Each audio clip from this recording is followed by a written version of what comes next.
Amigos e amigas, vamos a mais um momento da nossa liturgia da palavra, nos meus endereços telemáticos. @Paulo Roberto Maciel, Maciel 7919. Você vai ao YouTube com mais de 10 mil vídeos, vai também ao Instagram, blog, Facebook. Se você digitar Paulo Roberto Maciel, Maciel, no campo de busca da internet, do Google, vai chegar aos meus endereços, ok? Vamos começar a transmissão. Eu pesquiso em sites fidedignos para transmitir a liturgia da palavra da Igreja Católica Apostólica Romana, que é universal. É uma liturgia só em todo o mundo. Já pensou? Acho que é a única igreja que tem isso. Liturgia referente ao dia 13 de agosto de 2024. Olha, segundo uma pesquisa que eu fiz, pode ser a missa comum, né, missa escolha, com ofício do dia, ou missa em homenagem póstuma, memória facultativa a Santa Dulce Lopes, Santa Dulce dos Pobres. O nome dela é Santa Dulce Lopes Pontes. Tem um outro nome bem grande também. Virgem, foi santa, é santa brasileira, né? Foi canonizada e recebeu o nome de Dulce dos Pobres. Pode ser ainda São Ponciano, que foi Papa, e Santo Hipólito, foi presbítero, ambos mártires, memória facultativa, cor vermelha nesse caso. Se for a missa em homenagem a Santa Dulce, é cor branca. Bem, então, como eu disse, tem site que dá a informação de que a missa tem que ser por Santa Dulce. Agora eu pesquisei na Folhinha Sagrado Coração, nem fala de Santa Dulce, mas sim de São Ponciano e Santo Hipólito. Então vocês pesquisem melhor e consulte o seu pároco, o seu vigário. Vamos às informações gerais. Antífona da entrada. Vinde, benditos de meu Pai, diz o Senhor. Eu estava doente, cuidastes de mim, e em verdade vos digo que todas as vezes que fizestes isso a um dos menores de meus irmãos, foi a mim que o fizestes. É um trecho de Mateus 25, versículos 34, 36 e 40. Agora a oração da coleta. Rezemos. Coloque suas intenções. Ó Deus de misericórdia, que concedestes a Santa Dulce o dom de socorrer os necessitados nas suas enfermidades, dai-nos por seu exemplo o espírito de pobreza e a graça de vos servir com solicitude nos irmãos sofredores. Por nosso Senhor Jesus Cristo, vosso Filho, que é Deus e convosco vive e reina, na unidade do Espírito Santo, por todos os séculos dos séculos. Assim seja. Primeira leitura, leitura da profecia de Ezequiel, capítulo 2, versículos 8 até o versículo 4 do capítulo 3. Assim fala o Senhor: quanto a ti, filho do homem, escuta o que eu te digo. Não sejas rebelde como esse bando de rebeldes. Abre a boca e come o que eu te vou dar. Eu olhei e vi uma mão estendida para mim, e na mão um livro enrolado. Desenrolou diante de mim. Estava escrito na frente, no verso, e nele havia cantos fúnebres, lamentações e ais. Ele me disse: filho do homem, come o que tens diante de ti. Come este rolo e vai falar aos filhos de Israel. Eu abri a boca e ele fez-me comer o rolo. Depois disse-me: filho do homem, alimenta teu ventre, sacia as entranhas com este rolo que eu te dou. Eu o comi e era doce como mel em minha boca. Ele disse-me então: filho do homem, vai, dirige-te à casa de Israel e fala-lhes com as minhas palavras. Palavra do Senhor, graças a Deus.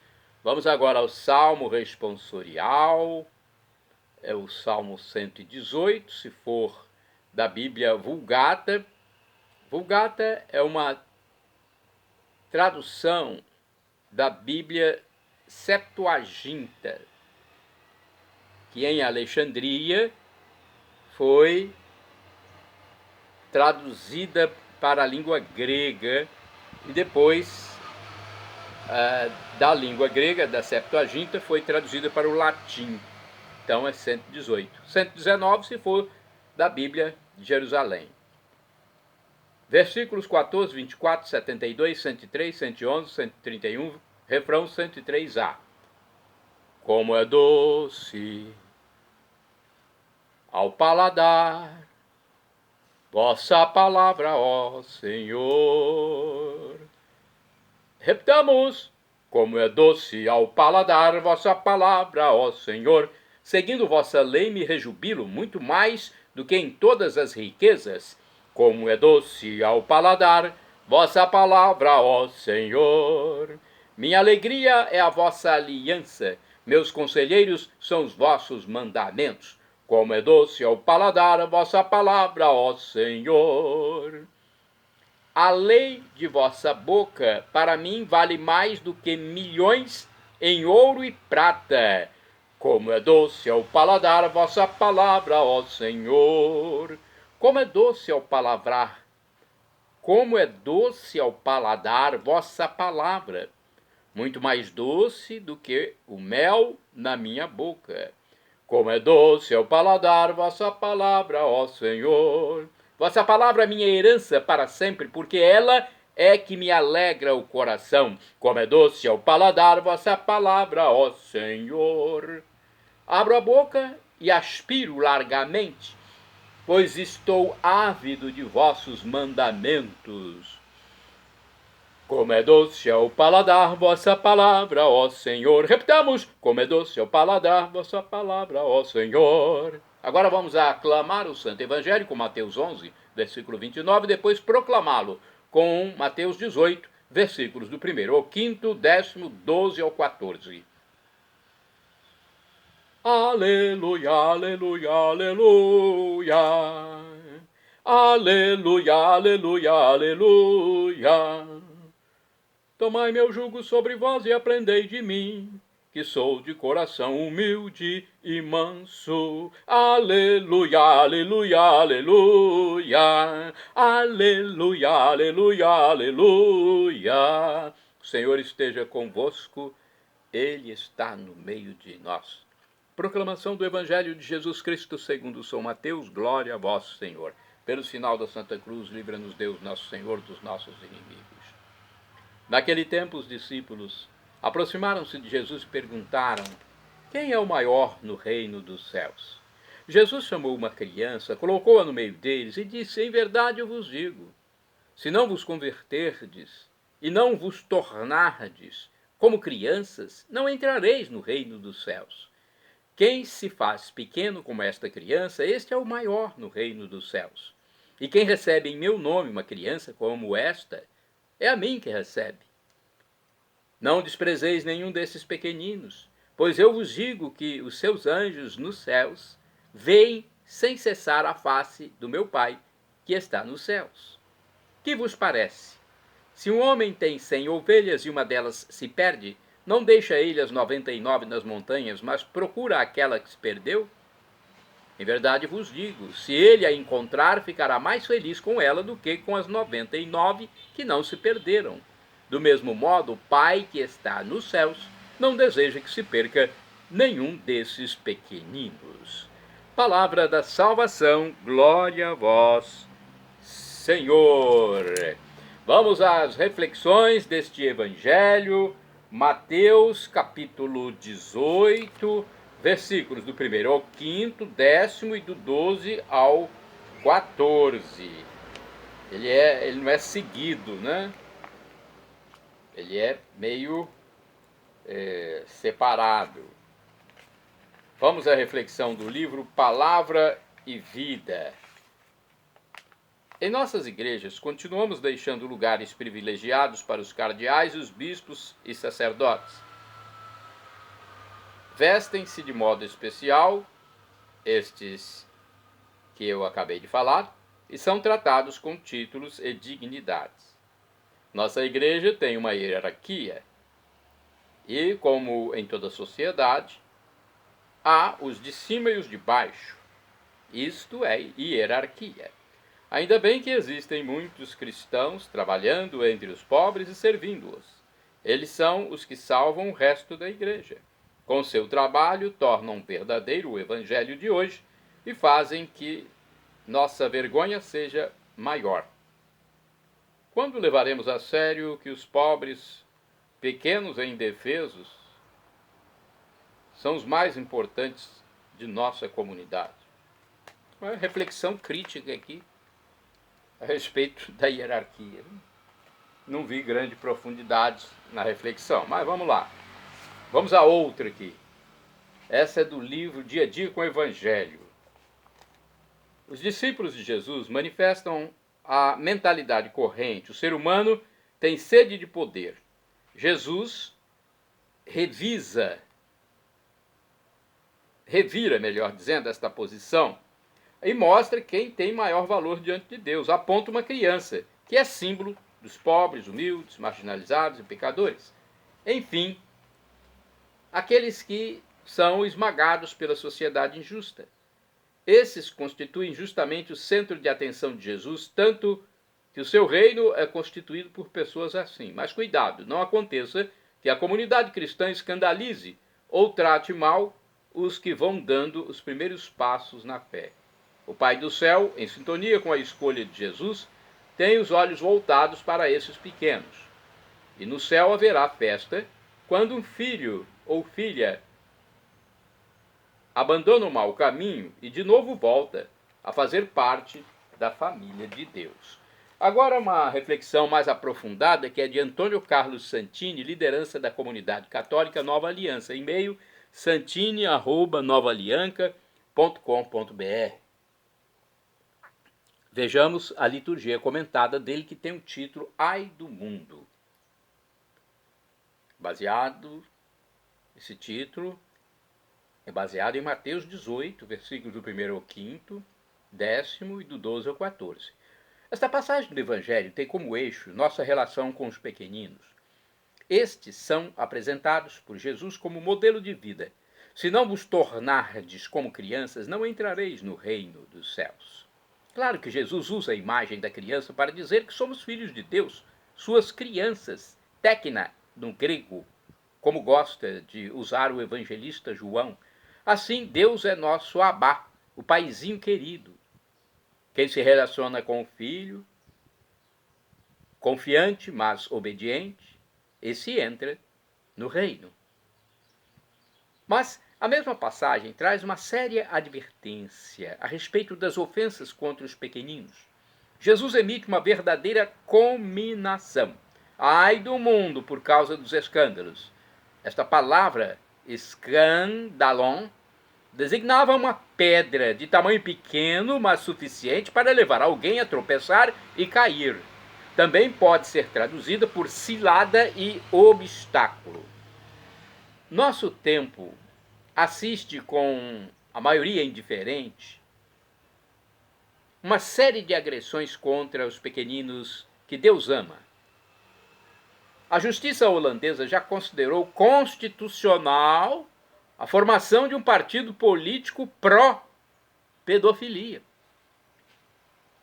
A justiça da Holanda já fez isso. Numerosos parlamentos em todo o mundo vão seguidamente legalizando o aborto intencional. Na mesma linha, autorizam o uso de embriões humanos como cobaias de laboratório. O último escândalo, por enquanto, consiste na legalização de uniões conjugais entre pessoas do mesmo sexo, ainda que seja uma opção contrária à natureza da própria pessoa humana, incluindo o direito de adotarem crianças que, obviamente, sofrerão os prejuízos psicoafetivos derivados da ausência da mãe e do pai. A médio prazo, quem viver verá, estas decisões equivocadas, baseadas em uma mentalidade neopagã, produzirão efeitos destrutivos sobre todo o tecido social, repetindo a história de antigos grupos sociais, cuja decadência é sobejamente conhecida. O que está ao nosso alcance, além da luta política e da conscientização da sociedade? Temos o dever de investir em nossas crianças, assim como faria o próprio Senhor se estivesse na terra. Elas pedem nossa presença, educação de bons hábitos, formação religiosa e espiritual e, acima de tudo, o exemplo edificante dos pais e formadores. Vale lembrar que no início da pregação do Evangelho as crianças não eram valorizadas entre os gregos e romanos. Cabia ao pater familias decidir se os recém-nascidos iriam ou não ser mantidos vivos. O aborto era coisa banal. Crianças deficientes eram sumariamente eliminadas. O hábito de expor, abandonar ao relento os recém-nascidos iria perdurar até o século XVIII. A pregação do Evangelho e a atitude das famílias cristãs começaram a corrigir esse estado de coisas, lançando as primeiras sementes daquilo que hoje chamamos de direitos humanos. Proteção ao idoso, escola para pobres, hospitais para indigentes, fidelidade matrimonial são novidades trazidas pela evangelização cristã. Sem o Evangelho, voltamos todos às cavernas. Portanto, o Evangelho é a nossa salvação. Orai sem cessar, defendei antes o fraco e o órfão. Salmo 82, versículo 3. Vamos aos santos do dia. 13 de agosto é dia de São Ponciano e Santo Hipólito. Papa Ponciano e o presbítero, que é padre, sacerdote, Hipólito. Ambos foram mártires do ano 236. Condenados a trabalhos forçados nas minas da Sardenha, lá faleceram por causa de maus tratos. Conforme o texto do padre Evaldo César de Souza, da Congregação do Santíssimo Redentor, ou seja, ele é redentorista, missionário redentorista, padre, né? Missionário redentorista normalmente é padre. Pelo menos o Evaldo César de Souza é padre. De acordo com seu texto, o imperador Severo aceitou a diversidade religiosa no império. Entretanto, na própria igreja surgiram divisões. Ponciano e Hipólito viveram em Roma no século III. Estes dois homens foram envolvidos por um cisma na igreja.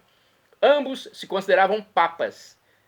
Santo Hipólito foi um dos escritores mais destacados da igreja de Roma dos primeiros séculos. Presbítero da igreja de Roma, entrou em conflito com o Papa Calixto, dizendo que o novo Papa não considerava a legislação sobre o casamento e a penitência e estava abandonando a tradição apostólica. Descontente com o comando da igreja, proclamou-se Papa ao lado de Ponciano, sucessor imediato de Calixto. Em 230, com a morte de Severo, sobe ao trono o imperador Maximino, que retoma a perseguição religiosa. Imediatamente, deportou os dois papas para minas de trabalhos forçados na Sardenha. Lá eles morreram martirizados. Ponciano foi o primeiro papa a ser deportado. Era um fato novo para a igreja, que ele administrou com sabedoria e sagacidade e muita humildade. Para que seu rebanho não ficasse sem pastor, renunciou ao trono de Pedro, tornando-se também o primeiro papa da igreja a usar este recurso extremo. Este gesto comoveu Hipólito, que percebeu o sincero zelo apostólico de Ponciano. Por isto, também renunciou o seu posto, interrompendo o prolongado cisma e se reconciliou com a Igreja de Roma, antes de morrer em 235, no mesmo ano que Ponciano. Os corpos destes dois mártires foram transladados para Roma, onde estão sepultados. Reflexão do padre Evaldo. A história dos santos de hoje mostra que mesmo as fragilidades humanas podem resultar na santidade. Mesmo sendo adversários, Hipólito e Ponciano foram agraciados com a conversão e tornaram-se santos da Igreja. Hipólito, mesmo na sua radicalidade, reconheceu a eleição legítima do Papa Ponciano devido à manifestação de profundo zelo pastoral daquele Papa. Martirizados juntos, proclamaram em uníssono o amor radical a Cristo Jesus. Oração. Deus eterno e todo-poderoso, quiseste que São Ponciano e Santo Hipólito governassem todo o vosso povo, servindo-o pela palavra e pelo exemplo. Guardai por suas preces os pastores de vossa igreja e as ovelhas a eles confiadas, guiando-os no caminho da salvação. Por Cristo nosso Senhor. Amém. São Ponciano e Santo Hipólito, rogai por nós. Santo do dia 13 de agosto, São Cassiano, mártir do ano 300. Foi professor de taquigrafia. Cassiano acabou sendo morto a golpes de estilete pelos seus alunos. Que coisa, hein? São Cassiano. Isto aconteceu em Imola, na Itália, durante a perseguição do imperador Maximiano. Santa do dia 13 de agosto, Santa Radegunda, rainha. Faleceu em 587, foi rainha dos francos. Ainda em vida do rei Clotário, seu marido, Radegunda entrou para o mosteiro de Santa Cruz de Poitiers, na França. São Máximo é santo do dia 13 de agosto. Máximo foi abade. Faleceu em 662. Por seu zelo em combater o monotelismo, foi mutilado, encarcerado e desterrado de Constantinopla pelo imperador Constante II. Santo do dia 13 de agosto é São João Berckmans. Foi religioso e faleceu em 1621. João Berckmans foi irmão jesuíta falecido em Roma, aos 22 anos. Isto aconteceu depois de uma breve enfermidade. Santo do dia 13 de agosto, São Benildo, religioso, falecido em 1862. Religioso da congregação dos Irmãos das Escolas Cristãs. Benildo dedicou sua vida à formação da juventude em Saugues, na França. Santa do dia 13 de agosto, Beata Gertrudes, abadesa. Faleceu em 1297, filha de Santa Isabel da Hungria. Regeu durante 48 anos o convento premonstratense de Altenberg, na Alemanha.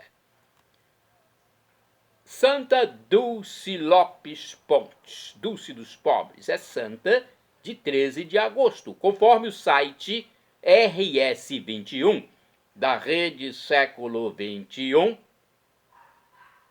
Maria Rita de Souza Brito Lopes Pontes, é o nome completo de Santa Dulce, nasceu em 26 de maio de 1914 em Salvador, Bahia. A vocação para trabalhar em benefício da população carente teve a influência direta da família e começou cedo. Aos 13 anos passou a acolher mendigos e doentes em sua casa, transformando a residência da família num centro de atendimento. A casa ficou conhecida como a Portaria de São Francisco, tal o número de carentes que se aglomeravam à sua porta. Também é nessa época que ela manifesta pela primeira vez o desejo de se dedicar à vida religiosa. Em 1933, entra para a congregação das Irmãs Missionárias da Imaculada Conceição da Mãe de Deus e adota em homenagem à sua mãe o nome de Irmã Dulce. Através de doações e muito trabalho dedicado à caridade e auxílio aos necessitados, conseguiu a criação de um posto médico no Colégio Santo Antônio, escola pública, e em 1959 fundou as obras sociais Irmã Dulce. A instituição, OSID, é fruto da trajetória de amor e serviço e da persistência da religiosa que peregrinou durante mais de uma década em busca de um local para abrigar pobres e doentes recolhidos das ruas de Salvador. As raízes da OSID datam de 1949, quando a irmã, sem ter para onde ir com 70 doentes, pediu autorização à sua superiora para abrigar os enfermos em um galinheiro situado ao lado do convento Santo Antônio. O episódio fez surgir a tradição de que o maior hospital da Bahia nasceu a partir de um simples galinheiro. O anjo bom do Brasil morreu em 13 de março de 1992. A causa de sua canonização foi iniciada em janeiro de 2000. Em abril de 2009, o Papa Bento XVI reconheceu as virtudes heróicas da serva de Deus Dulce Lopes Pontes, autorizando oficialmente a concessão do título de venerável à freira baiana. Já no dia 10 de dezembro de 2010, o Papa Bento XVI autorizava então a promulgação do decreto do milagre que transformava a venerável Dulce em beata ou bem-aventurada. Bem-aventurada Dulce dos pobres. Em 2011 foi beatificada e passou a ser reconhecida com esse título, Bem-aventurada Dulce dos pobres, tendo o dia 13 de agosto como data oficial de celebração de sua festa litúrgica. E no dia 13 de outubro de 2019, o Papa Francisco proclamou a nova santa da Igreja Católica, Dulce dos pobres. Shalom Adonai é uma expressão hebraica que significa a paz de Deus, é o que eu desejo para todos vocês. El Shaddai, também do hebraico, significa Deus onipotente, Deus todo-poderoso. Ele proverá aquilo que você deseja, se for para o seu bem.